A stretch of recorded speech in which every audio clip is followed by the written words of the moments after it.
Moi salut nan hier. Moi souhaite bienvenue dans la rubrique Plat du jour. Plat du jour, c'est un texte biblique commenté, nous partageons chaque matin sur la plateforme WhatsApp GMPA et sur la chaîne YouTube.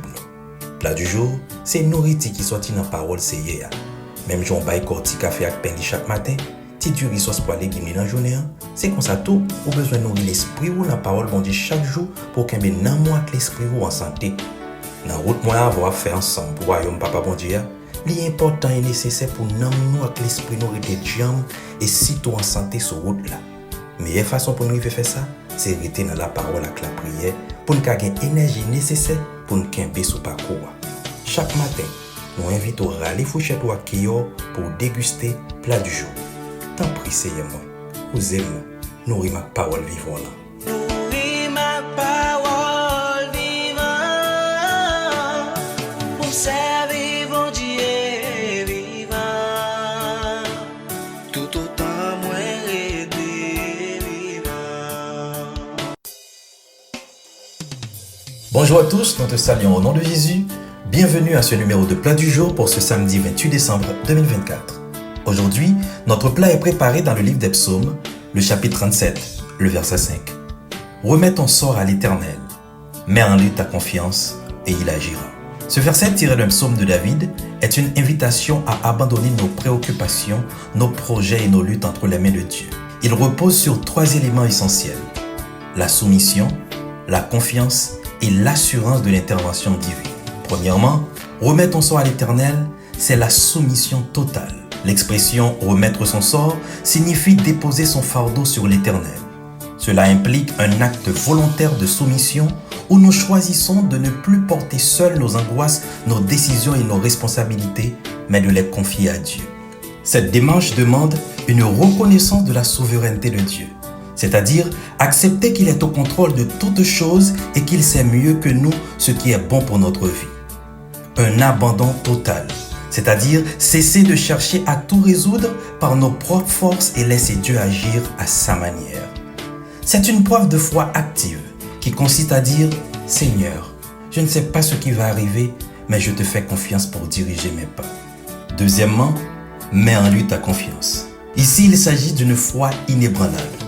Après avoir remis nos fardeaux, le verset nous appelle à placer notre entière confiance en Dieu. Cela signifie croire qu'il est fidèle à ses promesses, qu'il agit toujours en notre faveur, même si les circonstances ne sont pas immédiates ou favorables. La confiance implique de résister à la tentation de reprendre le contrôle ou de douter du plan divin. Elle s'exprime par la prière, la patience et une paix intérieure qui repose sur la certitude que Dieu travaille en coulisses pour notre bien. Troisièmement, et il agira. Ici, il s'agit de l'assurance de l'intervention divine. Ce verset contient une promesse. Si nous confions nos vies à Dieu avec foi, il interviendra. Dieu agit selon son plan parfait. Il répond en son temps et de la manière qui glorifie son nom. Son action est souveraine et complète. Il est capable de résoudre ce qui semble impossible, d'ouvrir des portes fermées et de transformer des situations difficiles en bénédictions. Cependant, il est important de noter que l'action de Dieu ne correspond pas toujours à nos attentes humaines. Parfois, il agit différemment pour nous enseigner, nous transformer, nous préparer à une plus grande bénédiction. Comment donc appliquer ce verset dans nos vies?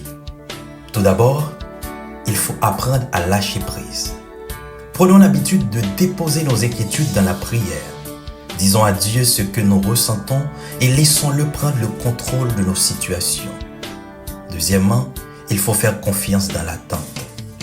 C'est-à-dire, lorsque la réponse semble tarder, continuons à espérer.